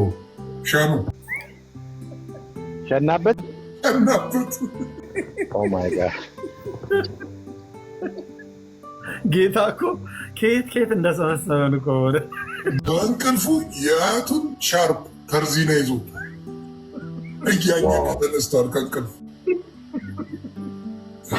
የማይለያል እኮ ጌታ ይቀይራል። ምን በዚህ ነው መቼም ገዝቶ ሰርቶ አብልቷቸዋል። እንዲያውም ምንድን ነው የሚሉኝ አለ ጎማው ነው የሚሉኝ። አልደማም ማለት ስደበደብ ስቀጣቀጥ ስፈነካከት እኔ አልደማም እና ዜዶ ጎማው ነበር ቅጽል ስም እያለ ሲያዝገን ነበር። በስማም እና አሁን የሚያነበው የሚያውቀው ነገር ትደነቃል። በጣም የሚደንቅ ህይወት ነው የተቀየረው። በነገራችን ላይ ወንጌላዊ ዮናታን የወጣቶች ነው። በዛ እንትን ብሎ ነው አሁን ለዚህ ደረጃ የደረሰው እና ክብሩን አሁን ልጁ ከዮኒ ጋር ግን አንድ ቀን እንደዚህ ላይቭ ገብታችሁ ብታወሩ ደስ ይለኛል። እናወራለን። ስንቴ ልሼዋለሁ አባቴ።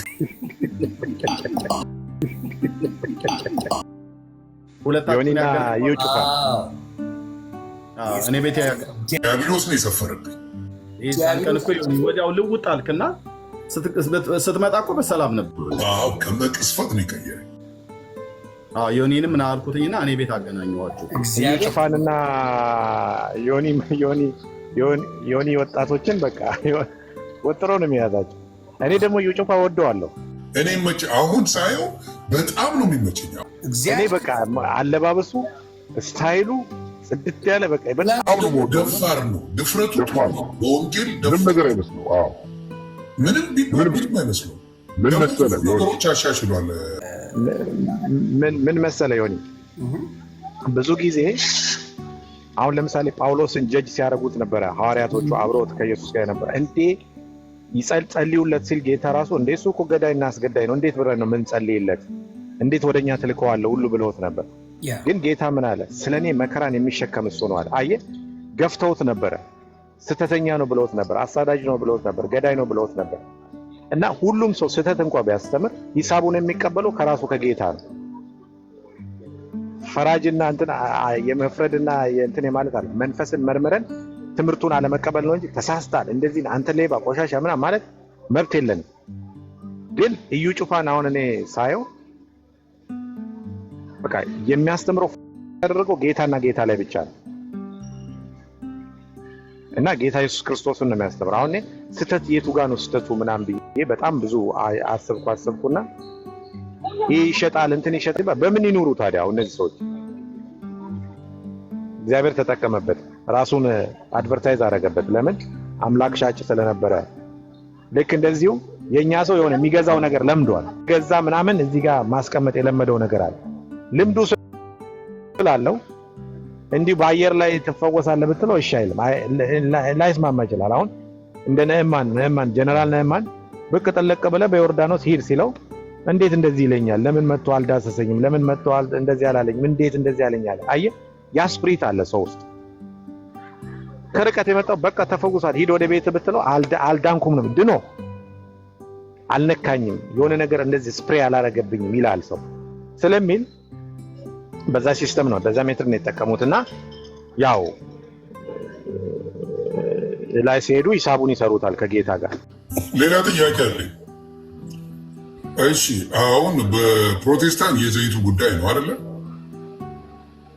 ሚሊዮን አይነት ስዕሎች የሚሸጡት አሁን በኦርቶዶክስ ወንድምናቶቻችን ቤት በጣም ብዙ አይነት ስዕሎች አሉ የሚሸጡ ለበረከት ተብሎ። በጣም ብዙ አይነት መስቀሎች አሉ። በጣም ብዙ አይነት እምነቶች አሉ የሚሸጡ ኢን ሚሊየንስ። ገባ? የመኖሪያ ሜትዳቸውን አመቻችተዋል። አሁን ለምሳሌ ብዙ ኦርቶዶክስ ቤት ብትሄድ ቢያንስ 5 ፎቶ 5 ስዕል አታጣም ተገዝቶ። በተለይ ከኢየሩሳሌም የመጣ ፒክቸር ነው ከተባለ፣ ከኢየሩሳሌም የመጣ መስቀል ነው ከተባለ፣ ከኢየሩሳሌም የመጣ እምነት ነው ከተባለ ነፍሴ it costs thousands እነሱን 20 ብትሸጥ ለአመት ትኖራለህ ያላሰብ 20 ብቻ ሽጥ። እነሱ አመት ያላሰብ የምትኖርበት ሚንሶች አሉ። በዚህ በኩል እዚህ ትክክል ነው አይደለም፣ እሱ ፈጣሪ ነው የሚያውቀው። ግን ለበረከት ተብሎ ያ ብዙ አይነት ስዕለ አድኖ ይባላል። ብዙ አይነት ስዕለ አድኖዎች ይሸጣሉ። ኤቭሪዌር ብትሄድ በየቤተ ክርስቲያኑ ስዕለ አድኖዎች መጽሐፎች ምናምን የገድል መጽሐፎች፣ የጸሎት መጽሐፎች፣ የምን መጽሐፎች፣ ሌላ ሚንሶች በጣም ብዙ ነው። በዛ ብዙ ሚንሶች አሉ የሚሸጥበት ገባ። እዚህ ጋር ሲመጣ ደግሞ አንዷ ያለችው ይቺ ናት፣ ዘይቷ ናት። ሌላ ነገር ለሽተህ ቢል የሚቀበለው ሰው የለም። እሱንም ቢሆን ግን አሮን ነው ልክ ነው አይደለም ልረዳ አልችልም። ግን ብዙ እዚህ ጋር የሚሸጥ ወይም ደግሞ እንትን የምትልበት አለስ እንዳልከው ሰው ባርኮ ካልሰጠው ይጋነት እና ዜዶ እስቲ በዚህ ላይ የምትለው ነገር ካለ ያንተን እንስማ። ኤርሚሻ ሊያወራ መሰለኝ ማይክ ከፍቷል። ኤርሚሻ ማውራት ችግር የለም። ቅድም እንደከፈትኩት ነው አውራው። ምንም አውሮፕላን ላይ ነህ እንዴ ፊራይ? አይ ለወርድ ነው አሁን ትንሽ እንትን በቃ አውሮፕላን ላይ ሳልሆን እዛው ዙሪያ ላይ ነኝ። ግን እንትን እያልኩ ነው። አየህ ሰርገኛ አይደለም ቁጭ ብድግ እያልኩ ነው እንዴ ሰርግዬ ማርባትማ አለብኝ አሁን። እሺ እንደ አንዳንድ ሰው እየቀለደ ነው ማለት ነው። ባለፈው እኮ ሊመነኩስ ነው እየተባለ ነበር። ያወዛግበናል እኮ ሰውየው ሀሳቡ አይታወቅም። ፔንቴ ሞሎክስ ያለ የመጀመሪያ የጴንጤ መነኩሴ ነው ሊሉ ነበር አይነት ምን ላድርግ ኤርሚዬ? ምን ይሄ ሰውዬ ከሀገር አይወጣም ሲባል ወጣውና ተመለስኩ። ሴት ይፈራል አይቀርብም ሲባል ደግሞ አሁን ጠበስኩ እንደገና እንደው ለልቴ መሰለኝ። ከዛ ደግሞ አሁን በቃ ላገባ ነውና ኧረ ደስ ነው የሚለው። እሱንማ ማየት በደንብ እንፈልጋለን። በጣም ሰርጉ ራሱ በጣም በኃይለኛው ነው። እሱማ መሆንም አለበት። አሜሪካ ኢትዮጵያ 3 ሀገር ላይ ነው። ዋው አራተኛ እኔ ጋር ታርጉታላችሁ። ሃኒሙን እኔ ጋር ታርጉታላችሁ። ምንድነው 3 ሰው ነው እንደምታገባው? አይ አንድ ሰው ነው። 3 ሀገር ላይ ነው ስትለኝ ተወዛገብ። 3 ሀገር ላይ ነው ስለ ልጅቷ ይገባታል። ልጅቷ ዮኒ ይገባታል። ልጅቷ አራርቀው የሚያገቡ አሉ። አይታወቅም። ኢትዮጵያ ያገባሉ፣ አሜሪካ ያገባሉ፣ አረብ ሀገር ያገባሉ። አይደለም 10 ሀገር ላይ ራሱ ይገባታል ልጅቷ። ኦኬ እንደሱ ከሆነ ደስ ይለናል። እንደዚህ ያስደሰተች ሴት በእውነት አሪፍ ሴት ናት። የልብ ማረፊያ ዊ ደስ ይላል። እንኳን ለዛ በቃ ብራዘር፣ እንኳን ለዛ በቃ ምን ደስ ይላል። ተጨቀጭቀኝ የለ ለዛ ነው። አዎ ግድ ይላል፣ በደንብ ማግባት አለ ግድ ይላል። አይ በተለይ ከሀገር አይወጣም ተብሎ የሚባልበት ነገር በውስጥ አውርተናል እና እሱ እዚህ አይደለም። ቆይ ስመለስ እናወራለን ተባብለን ያው ትራምፕ በሚያባርበት ሰዓት ነው የወጣው። ትራምፕ ከሀገር መውጣት አትችሉም ባለበት ሰዓት፣ ሪፖርት ትደረጋላችሁ በተባለበት ሰዓት እሱ ዱባይ ነው።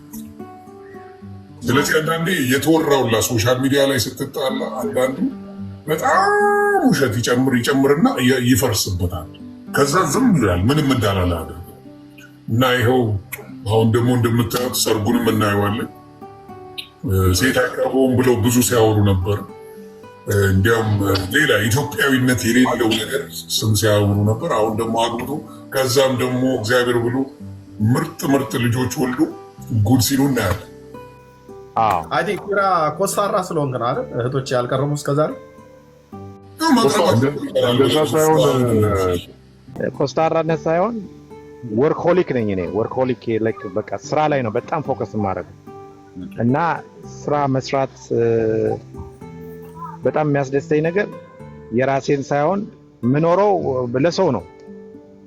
ኤርሚዬ እግዚአብሔር ለምን እንደሆነ እንጃ በጣም ምኖረው ለሰው ነው። በቃ ሰራለው ለሰው ነው ምኖረው። ለራሴ የሚባል ነገር አስቤ አላውቅም። እና መች ነው ለራስ የምትኖረው ምናምንም እባላለሁ ብዙ ጊዜና ብዙ ጊዜ ማስበው ለሰው ነው ማስበው የምሰራው ምን እንትን ምለው እና ውስጤ ላይ እግዚአብሔር ብዙ ጊዜ እተዋለሁ። ግን በቃ እግዚአብሔር የተመሰገነ ይሁን። ንስር አንዴ አይደል የሚያየው? ንስር አንዴ ነው አይደል የሚያየው? ፊራይ ግን ስጦታ እንደሆነ ታውቃለህ አይደል? ልግስና ስጦታ እኮ ነው። በሮሜ መልእክት ላይ የሚናገረው ነው። ስጦታ ነው። ካለህ ላይ ይህን አይነት ስጦታ እግዚአብሔር ካልሰጠ በስተቀር ዝም ብሎ ለታይታ የሚደረግ ነገር አይደለም። እኔ እንኳን ስላንተ ብዙ እሰማለሁ፣ ብዙም አያለው። ያው አደባባይ ላይ የተገለጠ ነገር ስለሆነ ማለት ነው። እና ይሄ ስጦታ ሲሆን እንዲህ ነው የሚያደርገው። እና እግዚአብሔር በላህ ላይ ያስቀመጠው ስጦታ ለአንተ የተሰጠ ጊፍት ነው። በቃ በዚህ እግዚአብሔር ነፍሳቸውንም መንፈሳቸውንም ሁለንተናቸውንም የባረከ ሰዎች አሉና እኔ በዘመኔ አላየውም እንደ ፊራ ማለት ነው። የእውነት ለመናገር እንደው ልቡን ለማሞቅ አንተ ብቻ ሳትሆን ሶሻል ሚዲያ ላይ የሚዋሽ ካለ የዋሽ ባየነው ደረጃ እኔ አሁን ለምሳሌ ሁሉንም ለሌላ የሰጠው ለኔ ቢያደርገው 9 ቢውልዲንግ ነበረ። አየህ ችግሩ እሱ እስከ ዛሬ ያወጣው 9 ባለ ጣውኝ ቁጭል ደግባባል። ማንም በዛ ደረጃ በእውነት እናቶችን ቤት መስራት ድረስ ማጅን ያየ ነው። ሶሻል ቤት የሚባል ማያውቁ፣ አልጋ የሚባል ማያውቁ፣ ቲቪ የሚባል ማያውቁ፣ ገንዘብ ምን እንደሆነ የማያውቁ የእነሱ እናቶች እያለቀሱ የመረቁት እድሜ ልኩን ያኖረዋል። እውነቴን ነው። እድሜ ልክ እየተንፏቀቀ እግራቸው እየደማ እንፉቅቅ የሚሄዱ ወንድምናቶች በዊልቸር በሚንቀሳቀስ ያው ኢትዮጵያ ላይ አሜሪካ ራሱ ውድ ነው አትገዛው ያደረገ ወንድማችን ነው። እና እንደው ግፍ ካልሆነ ህሊና የሌለው ሰው ካልሆነ ፊራም መናገር ይከብዳል። የሰራቸው ድንቅ ስራዎች ይበልጣል። ሶሻል ሚዲያ ላይ ፕላትፎርሙ በደንብ በማመስገንና በመለገስ ተጠቅሞታል። እግዚአብሔር ጨምሮ ይስጥ። ሰርግን ቀቅል ያብላን እላለሁ። አረ ምን ቀቅል ብቻ የሰው ልጅ በሚለው ነው ማምነው። ዘር የሚባል የለ ምን የለ። እምነት ላይ ከሄድክ ግን ብዙ የተረዱት የኦርቶዶክስ እና የሙስሊም አማኞች ናቸው። ይሄ ፋክት ነው። እና ሰው በሚለው የተቸገረ ሰው በሚለው እንውሰደው፣ በሱ ያስማማናል እንጂ በእርዳታ ደረጃ ራሱ ሞር የተረዳው ኦርቶዶክስ እና ሙስሊሞች። እግዚአብሔር ይባረክ። ፊራዬ ተባረክ። እንኳንም ወንድማችን ሆንክ። ደግሞም በዚህ ለተቀደሰ የጋብቻ ስርዓት ውስጥ እንድትገባ እግዚአብሔር እንኳን ነገሮችን እያመቻችልሃል። እንጸልይልሃለን፣ እደውልልሃለሁ። ተባረክ። በእውነት በረከት አድርጎ ለትውልድ በዚህ ትውልድ መካከል ስላስቀመጠ በረከት አሜን። በውስጡም እንዳልኩ ለብዙ ሰዎች የጸሎታቸው መልስ ሆነህ ወደ እግዚአብሔር የጸለዩትን ጸሎት አንተ መልሱን ይዘህ ቤታቸው ገብተህላቸዋል። ስለዚህ በአንተ ምክንያት እግዚአብሔር ተመስግኗል። ሙስሊሞች አንደበት፣ በሰው ልጆች አንደበት፣ በሃይማኖትም በዘርም በቋንቋ በምንም ልዩነት ሳታደርግ የእግዚአብሔርን ቸርነት ለሰዎች ሁሉ ስላሳየ ይህንንም ደግሞ የልግስና ስጦታ እግዚአብሔር ስለሰጠ 100% ስጦታ ነው። ስጦታ ካልሆነ በስተቀር እንደዚህ ሊሆን አይችልም። የተወሰነ ጊዜ ለታይታ ያህል እነዛ ልታረግ ትችላለህ እና ኦልሞስት ወይ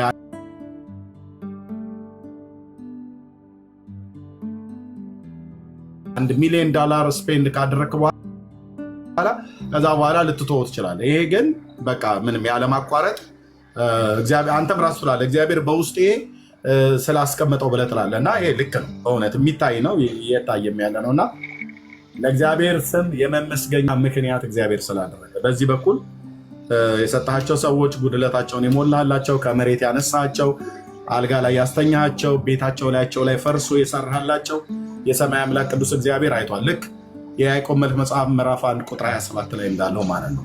ንጹህ እና ነውር የሌለበት አምልኮ ወላጅ አልባ ህፃናትንና እንደዚሁም ደግሞ ድሆችን ሁሉ በማገዝም በመርዳትም ጭምር ስላደረግከው ማለት ነው እና ጌታን ስላንተ አመስግኛለሁ። በእውነት በእንባ አመስግኛለሁ። በተለይ ዮኒ አንድ ምስክርነቶች ሰምቼ ኢትዮጵያ ውስጥ የተቀመጡ ቪዲዮዎችን አይቼ ከምን ውስጥ እንዴት እንዳወጣቸውና በተለይ አንድ ዛለ እንጸልያለን። እኔ እንደውም ስድብ ምናምን ሲበዛ እርግማን ስድብ ምናምን ሲበዛ ቀዝቀዝ አርና ስጠፋ አስተውላችኋል። እርዳታ የሚሰጡ ልጆች ሸጠውን ሰውዬ ደግሞ በጣም በውድ ስለሆነ ስለሚሸጠው ንፉግ ነው እያለ ይረግሙታል ሁሌ ማለት ነው። እና በቃ ይሰድቡታል፣ ይረግሙታል። ባለልኳ አንዳ ቤቱን ደግሞ በጣም ይመርቁታል። እና ይሄ ስዕል የሚሸጠው ሰው ከጊዜ ብዛት በኋላ ሞተ። ባለስጋ ቤቱም መለገሱን አቆመ። በአሁኑ ዘመን ቢሆን በጣም ብዙ ፎሎወር አለው ባለስጋ ቤቱ። በቃ ሁሌ ባለስጋ ቤቱ ዋው እየተባለ ነበር እና አቆመ። ለምን አቆም ካሉት እንዴ የሚከፍለኝ የለም አሁን አለ። እንዴት አሉት? በፊት እኮ ለእናንተ እንዲሰጥ የሚከፍለኝ የነበረው ስዕል ሻጩ ነው። እሱ እየሸጠ በሚሰጠኝ ብር ለእናንተ ስጋ እንድሰጥ መጥቶ የሚከፍለኝ እሱ ነበረ። አሁን ግን የሚከፍል ስለሌለ እኔ በነፃ ልሰጣችሁ አልችልም፣ ስጋ ቤቱን እዘጋዋለሁ። ስለዚህ ሻጩ ሰጪው እሱ እንጂ እኔ አይደል ነበርኩ ማለት እና አንዳንዶች በጣም እኔን እየረገሙ ሌላውን ሲያመሰግኑ አየውና እጄን ሰበሰብኩ እና ዝም ብዬ ከርቀት ሆኜ ማየት ጀመርኩ። በኢንስታግራም ላይ ነው እንደውም ማገኛቸውን ሰዎች እንጂ ቲክታክ ላይ ሙሉ ለሙሉ ጠፍቻለሁ። ኢንስታግራም ላይ ነው። አንተ እጅ ተቀበለው ምን እንደ ስጋ ቤቱ ነው የምልህ አሁን የነገርኩ ተረት። ኦኬ ገብቷል አለ። ምሳሌው ምንድነው መሰለ? ኢቨን ተሰጥቷቸው የሚረግሙ ሰዎች ነው። ሌላዎች ላይ ከኔ ስም አናውንስ እንዳይደረግ ዝም ብዬ የሆነ ቦታ ምሰጠው አለ። አናውንስ አልፈልግም፣ ግን እዛ ቦታ ላይ ይሰጣል እና በጣም ፖፑላር ነው። በጣም ቪዲዮ ይታያል። ምን ይላል? እኔ ደግሞ እዚች ጋር ዝም ብዬ ላይ ቁጭ ብዬ የምሰጥ ላይ ይሰድቡኛል። ፎቶ የተገልበጥ ከዛ ሙሉ ለሙሉ ላቆመው አልኩና አቆምኩት። ከዛ የነዛም ቪዲዮ ቆመ፣ እኔም ቆምኩ። የነዛም ልግስና ምንጩ ሲሆን ደፈንከው ማለት ነው። ስቆም ሳቋርጥ እዛ አገር ቤት ያለው ናት እና አስብኩትና መኪና እየነዳው ነው የምሄደው እና ለምንድን ነው ክፋትን የምሰራው? ለምንድን ነው የሰው ልጅ መበድለው? ለምንድን ነው እግዚአብሔር መበድለው? ለምን ሐሳቤና ልቤ መጥፎ ነገር ያስባል? አንድ ቀን ይሄ ፍራኦል ይሄ የሚንቀሳቀሰው መኪና እየነዳው ፍራኦል እዚህ ጨለማ ውስጥ እናት መታ አታይም። በዛ ማታ የወለደች እናት መታ አታይም። ትረሳለህ። የምነዳው የነበረው መኪና ሌላ ሰው እየነዳው የኔ መቃብር ጋር ለቀብር ለማስፈጸም ይመጣል። ሁሉን ነገር ትተነው ነው የምንሄደው። ስጋ ወደ አፈር ይመለሳል፣ ነፍስ ግን ወደ እግዚአብሔር ትመለሳለችና ነፍሴን ለመስራት ከእግዚአብሔር ጋር ሞር ለመጣበቅ ያለኝን በመስጠት አንድም ይዤ የምሄደው ነገር የለም በምድር ላይ አንድም ይዤ የምሄደው ነገር ስለሌለ፣ ግን የሰዎችን ነገር ለመስማት የሰዎችን ነገር ለማዳመጥ እግዚአብሔር ሰፊ ልብ ሰጥቶኛል። ሰዎችን ለመስማት የሚገርም ነገር የሆነ ባይኖረኝ እንኳን ማለት ነው የሆነ ነገር ሸጬ ልስጥ እንዴ ነው የምለው። በእውነት ነው የምላችሁ፣ በእውነት ነው የምለው። የሆነ ነገር እንደዚህ ብዬ ልስጥ እናቴ እንትን ትላለች፣ ግን ለራስ የምትኖርበት መች ነው? አንተ እንደው ለራስ እንኳን ኑር እስቲ አንዳንዴ ትለኛለህ። ለምን መሰለህ? ብዙ ነገር ማስበው ሰው የሆነ ነገር ሲጠይቀኝ ያስጨንቀኛል። በቃ ከአቅሜ በላይ እንኳን ቢሆን ያስጨንቀኛል። ለዛ ሰው ለማድረግ እረፍት አላገኝም። በእውነት ነው የምልህ። ራሴን የሆነ እንትን ለማለት ሳይሆን ሰዎችን ለመርዳት ዲፕ የሆነ እርዳታ ለመርዳት ነው እግዚአብሔር ውስጥ ያስቀመጠው ነገር ነው። በቃ የሆነ አላርፍም፣ ያቁነጠንጠኛል። የሆነ ነገር ገንዘብ አካውንቴ ላይ ያለ የሆነ ሰው ተርቤያለሁ፣ ተቸግሬያለሁ፣ የቤት ኪራይ። በነገራችን ላይ አገልጋዮችን ምንድነው ፕሮቴስታንቶችን አይረዳም ስትል ቅድም ደሞዝ የምከፍላቸው አገልጋዮች አሉ። በጣም ማንም ዞሮ ማያቸው 20 ሺህ ብር በየወሩ የምከፍላቸው አገልጋዮች አሉ። ገብቷል? ግን እዚህ ጋር ምንም እንትን የሚለው ነገር የለም። ምን ልፈልጌ ነው? እግዚአብሔር በሰጠን ልክ እኔ ጨርሼ ባዶ ቢሆን አካውንቴ ዜሮ ቢሆን ሆኖም ያውቃል። በጣም እንትን ያደርጌ ዜሮም ገብቶ ያውቃል፣ ኔጌቲቭም ገብቶ ያውቃል። ግን አልደነግጥም። ለምን መሰለ? ዋናው ምንጩን እሱን ሰጪውን ይዤዋለሁ።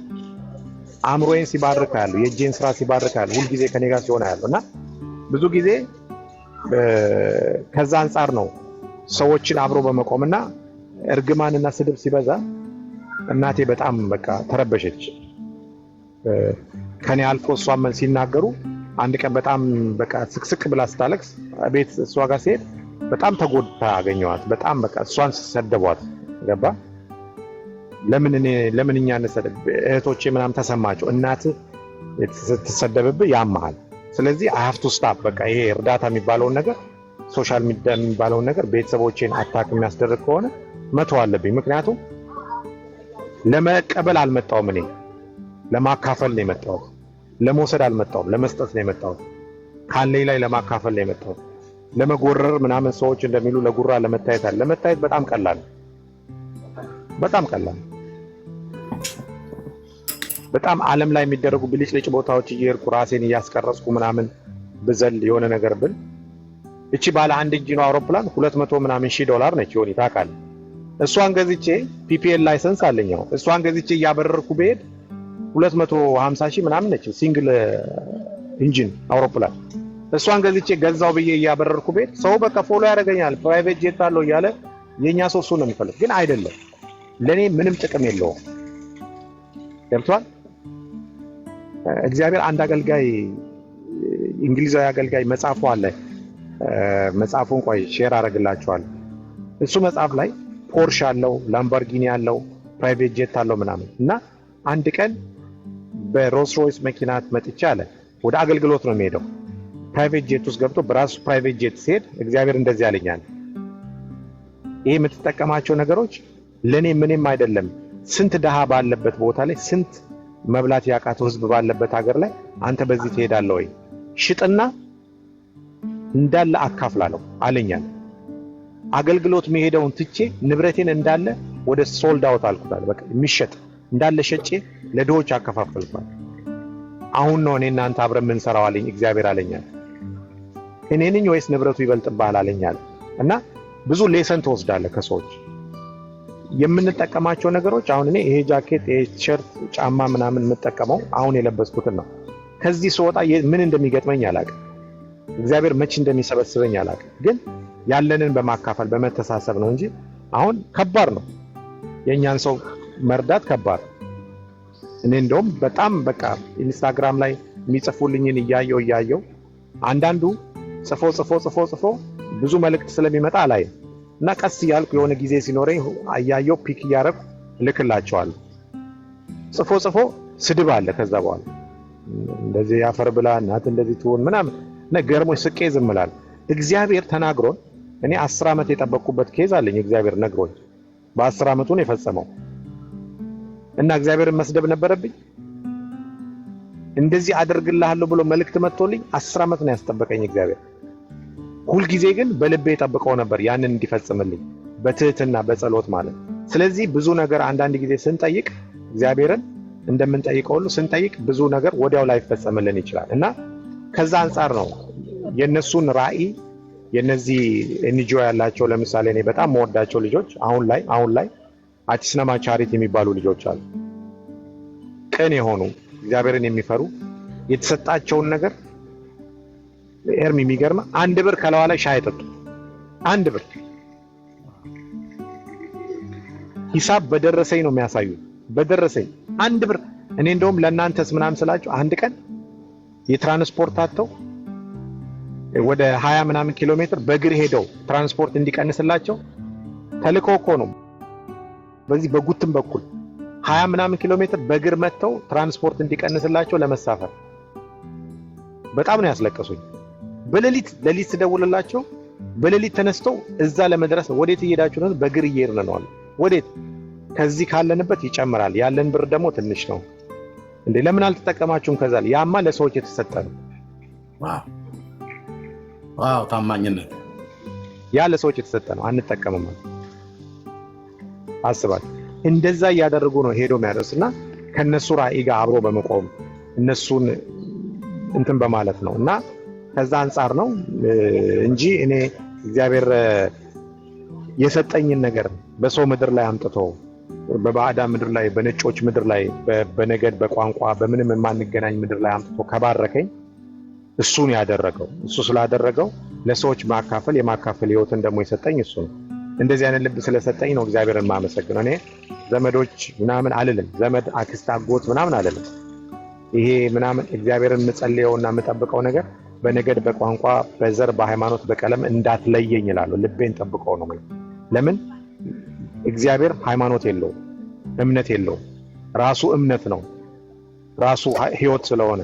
ስለዚህ ጌታ ኢየሱስ ክርስቶስ ሲኖር አይተ ከሆነ ከቀራጮች ጋር ነበረ፣ ከዝሙተኞች ጋር ነበረ፣ ከምን ጋር በቃ ከሰው ልጆች ጋር ሁሉ ነበር፣ አብሮ ነበር።